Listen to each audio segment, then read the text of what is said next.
Okay. Beta. I'm gonna show y'all boys where I'm from, man. I'm from. What it do, still with the camera shot like a lamb, big boss hard, boss dog, can't poke through the door, here to talk this boxing. Before I get my soliloquy, if tough times don't last, good people do, then I've shelf, caught them in the fire line, maybe you matter. Peak game, 84's on West Swing. Boy, man. You know you drink pre-workout, man, and then your head start tingling, that's what's going on right now. My head tingling. But let's talk boxing. Shakur Stevenson has a verbal spat with Connor Benn. And let me stop right there. The number to the mental health hotline is 988. Remember that.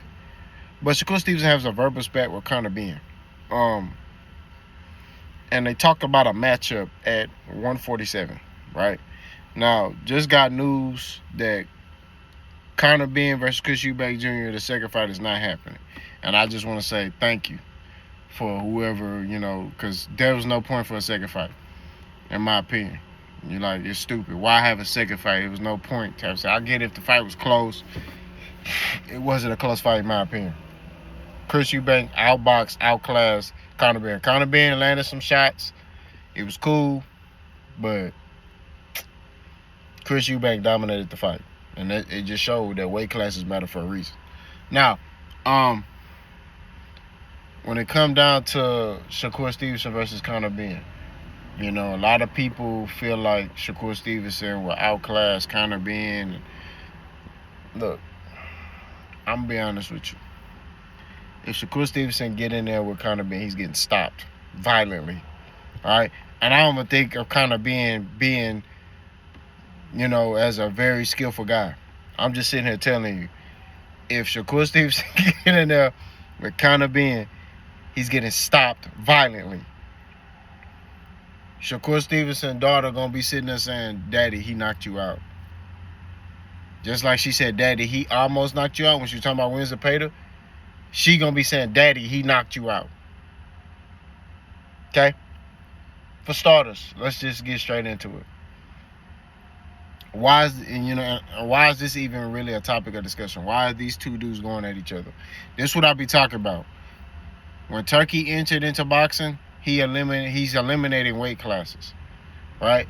So you got guys Shakur Stevenson, who's a 135 pounder, looking at Connor Benn, who's a 147 pounder, like, oh yeah, I can beat you. It's one thing to feel a certain way, right? But understand that there are weight classes for a reason, okay? And if Shakur Stevenson get in there with Connor Benn, I'm telling you, stylistically, he's gonna get hurt, bro. He's gonna get hurt. I'm telling you. Did you see those shots he was landing on Chris Eubank? I know what y'all gonna say. Oh, Shakur Stevenson is not Chris Eubank. He's Shakur Stevenson. He's the best defensive fighter. He's Floyd-like. No, he's not Floyd-like. Shakur Stevenson is a good fighter, okay? A very skillful guy. I will give but he's a defensive guy. He's not an offensive guy. So when you get in there with a guy like Connor Benn, you got to put something on him that's going to back him up, right? You can't be on your back foot the whole night. You know what I'm saying? Connor Benn ain't, and I'm going to tell you something, Connor Benn ain't going to go for your head. He going to break that body down. I'm telling you this. You're not going to be able to stand in front of him. You ain't going to be able to do nothing. You're going to be on that trail ride. Holla, pimp. I'm telling you this. I'm not saying this just to say it. I'm not saying this because, oh, you're hating on Shakur. I'm telling you this because this is what I know. If Shakur Stevenson get in there with Connor Benn, he's getting stopped, bro. If he go in there at 147 thinking that stuff is sweet, thinking he can just go in there, I just beat Winsor Pater, because Shakur Stevenson, he's too cocky. Right? He's way too cocky. It's one thing to believe in yourself. Right? It's one thing to believe in yourself. I don't ridicule no man for belief in himself. As a man, you're supposed to believe in yourself. But there's a cap where you got to be realistic. Right? That's just like me sitting there saying, man, I can get in there Deontay Wilder and knock him out. No, I can't. You know what I mean? Now, granted, if it came down to it, I'm going to stand on my 10. But I'm just sitting there saying, like, you have to be realistic and understand your limits. Shakur Stevenson is a 135 pounder. He not even knocking out 135 pounders, right? That's just what it is. He hurting his hand each time he try to sit on some punches, right? Even in the Zepeda fight, he was getting touched when he was kind of standing in front of Zepeda. When he started boxing and moving around and setting traps and countering Zepeda, that's when he had a lot of success. But when he was standing in front of Zepeda, he was getting caught and he was getting tired. So think about it. He go to 47. You putting on what? What's that? 12 pounds? You putting on 12 pounds. You getting in the ring with a dude that's naturally bigger. He just fought at 160 something. He's coming down, right? So if he rehydrates, he gonna be like maybe 150, almost 160 on fight night. It's and he cracking, right? That little dude, Connor Benn, I ain't, you know, I'm not a big fan of his, but he cracking. He touch you, sleep.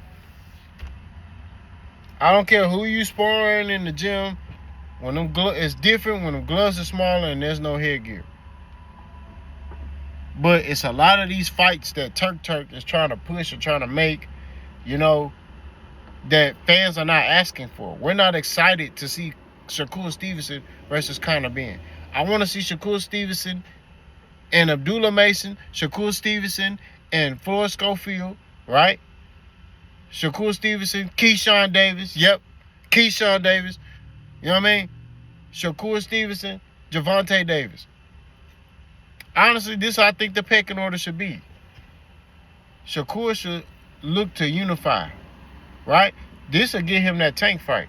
Because I told y'all, everybody is looking for the next guy that can beat Tank, right? That's what it boils down to. So everybody's co-signing Shakur Stevenson. At first, it was Devin Haney, right? There's Devin Haney. Devin Haney's the guy. Devin. Devin got body bag toe tag by Ryan Garcia. Now it's Shakur Stevenson. He's the next one up. He's the next one they're investing in. He's the next one that everybody's trying to get behind paused and co-sign. Cool. So since y'all getting behind Shakur Stevenson, he's the guy to beat Javante Tank Davis, right? He needs to update his resume. He needs to improve his resume. At least Devin had, you know, names on his resume. Now, granted, when he fought them, they were kind of, you know, over the hill a little bit, but Devin had names. Shakur ain't got nothing, right? And that's why I've held on to the fact that Shakur really, truthfully, ain't deserving of a Tank fight. But besides the fact that he's a champion, he's really not deserving of a Tank fight. We just being honest. You know what I'm saying? The only reason why he's being mentioned is because of he's getting the push and, you know, from the fans. They're like, oh, he's the one to do it. He's the guy that we're going to get behind, hopefully, to dethrone Tank, right? Because that's who they want, right? That he's cool with Terrence Crawford. Terrence Crawford just beat Arrow. You know, he beat Arrow, so he'll do the same thing. You know, boom, he'll take out Tank. They took out Arrow, he'll take out Tank. And, you know, boxing will be great. Gah! And it's like, he's not the one. He's not deserving of that fight. You know what I'm saying? Now, I admit, he does have the skill set. Okay? But he ain't got nothing on his resume.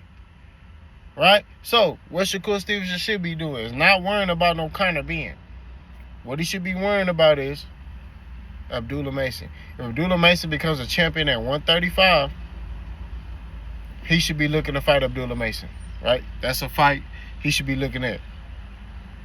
Raymond Murtaugh, he should be looking to fight that fight, right? Now you got those two on your resume, right? So now you coming into you could come to the table and say, hey, I beat a dangerous Abdullah Mason, or Raymond Murtaugh. Then you could come to the leverage and say, look, I got 3 belts, Tank, you got 1. What's up? You beat those 2 dudes decisively. Even if you just beat them, right? You deserve a Tank fight. That's just what it is. We need to get back to guys earning stuff, right? It's too much guys getting opportunities off of this. That's what's wrong with the sport of boxing. You got Connor Benn, he want him and Shakur going, like, why were they even on the same set? Like, why was, you know what I mean? Like, what was the point of that? Oh yeah, I'll fight you. Okay, bet. So when I beat you, it's like, no. Who cares? Like, if y'all want to spar each other in the gym. You know what I'm saying? Y'all want to fight, spar each other in the gym. Don't waste the fans' time putting a 135-pounder, moving him up to 47 to fight. First of all, what has Connor Benn done in the sport of boxing? You know what I mean? Like, I don't think Connor Benn's ever been a champion. He ain't never been a champion. So, why do that to Shakur? You know what I mean? The dude ain't never been a champion. If anything, Connor Benn should go down to 135. Why does Shakur gotta go to 147? Shakur, truthfully, is a bigger star than Connor Benn. So you see how this fight doesn't make sense? Shakur versus Connor Benn makes no sense. I'm cooking, bro. Makes no sense. There's no benefit in it. Why are we even exploring this fight? Why are we even sitting here looking at that fight being like, yeah, this fight should happen next. Yeah. No. If anything, Connor Benn need to be looking at people at 154, 147. That's what it boils down to. He refuses to fight anybody at 147. That's dangerous. He calling everybody out except people. He ain't calling out Brian Norman. He didn't call out Boots when Boots was there. He didn't call out Mario Barrios. Well, matter of fact, he did call out Mario Barrios. But I think Mario Barrios stops him. I'm not gonna lie to you. I think Mario Barrios stops Connor Benn. Y'all may think I'm crazy, but styles make fights. Mario Barrios is tall, he long. I'm telling you, Mario Barrios ain't soft, bro. I know y'all look at Mario Barrios like he trash, but I think Mario Barrios will beat Pacquiao. I ain't gonna lie. This Pacquiao right now, you know what I mean? I could be wrong. I could be wrong. All I know is if he let old Pacquiao beat him, he need to retire from boxing. That's all I'm saying. If he let that old dude who was a senator,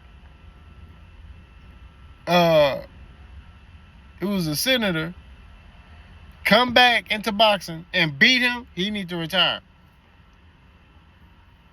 But all I'm saying at the end of the day, to keep it 1,000, keep it real, come and die working with Will is this. Nobody asked for that fight. Nobody wants to see Shakur versus Connor Benn. We don't want to see it. Shakur needs to be looking at Abdullah Mason, Raymond Murtaugh, right? Or Gervonta Davis. Or Keyshawn Davis. Those are the fights he needs to be fighting. Right? And, truthfully, he needs to rematch Edwin De Los Santos. How do you fight a fight and throw the least amount of punches in boxing history in that fight? That's all I'm saying. You ain't think to rematch him. He won't rematch that man. That's what I'm saying. Everybody feel like you put on a bad performance in that fight. Right? You have yet to rematch him. It's not even on the table. You ain't even think about doing that. So that might be something you need to think about. You know, rematch him, beat him more decisively. If you can't get the other champions, rematch him with De Los Santos. You know what I mean? I ain't forgot about that. But this whole Connor Benn stuff, I'm not trying to hear it. Y'all let me know what y'all think. Boss gone.